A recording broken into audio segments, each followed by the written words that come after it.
Everything that we do with A Ma Maniére is gonna always be timeless, classic, luxury, right? These are classics. People live and die by these models. The DNA of everything that I understand is just my childhood. Like, it's all nostalgia. What's good, GQ? My name is James Whitner, owner and founder of the Whitaker Group. This is my life in sneakers.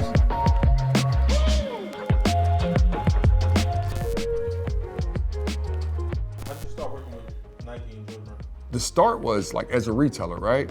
You get in and you got a perspective, and it was at social status. I think it was like 04, 05. Oh shit, that's when I opened. That's when it kind of like, the idea hit me like, oh, I think I could put this in a pot and make it come together. They started to realize like I had a really unique point of view. So the design process for the AJ1, once we get the story right and we know what models we're working on, we just cook. We go back and forth.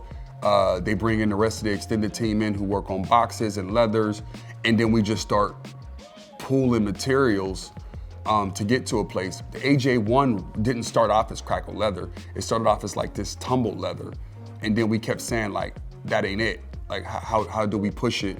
And we came up with the crack leather, and it just looks incredible. When looking at this shoe, right, especially what's happening now with vintage and kids wanting their shoes to feel worn, that's another reason why the crack leather was so important, right? Because it was a way to speak to where youth culture is now and still maintaining the ethos of A Ma Maniére and what we want to do. The other thing was unstrapping the wing from the upper, because I'm not like a folded kind of jean kind of dude, right? For me, when I wear a one, I want my bottoms to sit somewhere. By unleashing the flap, it gives you the ability to style the shoe a bunch of different ways, and it doesn't limit you to just like one way or another, like messing with the tongue. The rest of it is like, yo, the one's a classic. Like, who are we kidding? What's your top 5 sneakers all time? Jordan 3, Air Force 1, Jordan 11. It starts to get fuzzy after that. You need 2 more.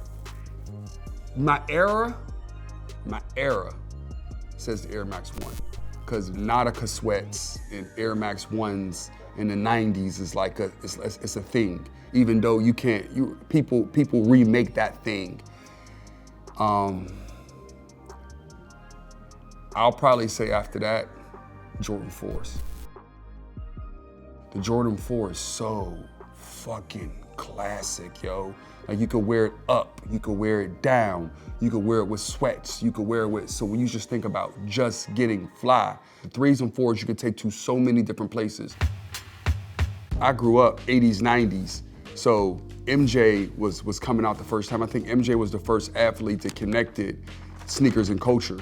So seeing him and the swag that he had on the court and what he done on the court, and Jordan's dropping at that time with the AJ3 being one of the first ones that I've ever owned.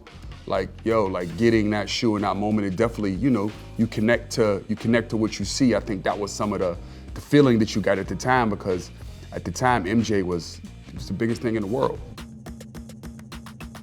What's something that's meaningful? It speaks to the influence, but it also speaks to our culture. And that's how I came up with A Ma Maniére. I had one of my homies that was French and was just going through different words, because French has always inspired luxury, right? And then it was like, for me it was Black culture and French, right? So A Ma Maniére means my way in French. So it's our culture, our culture's way. So it's our culture's expression of luxury.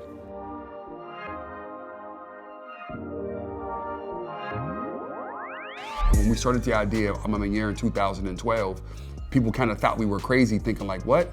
People want to experience luxury this way? But now I think I'm zero shocked that sneakers go for $1,000. Let's just backtrack. I'm from Whitaker Projects, right? So the ethos of everything that I connect to got something to do with the 4 walls in my journey and getting out of those projects. It's culture, it's Black culture being built through lived experiences. It's not just singularly about retail. It's about us telling our stories and pushing the idea of what we're about and why, and how to bring each other along. Product is king, but story is queen. Happy wife, happy life, right?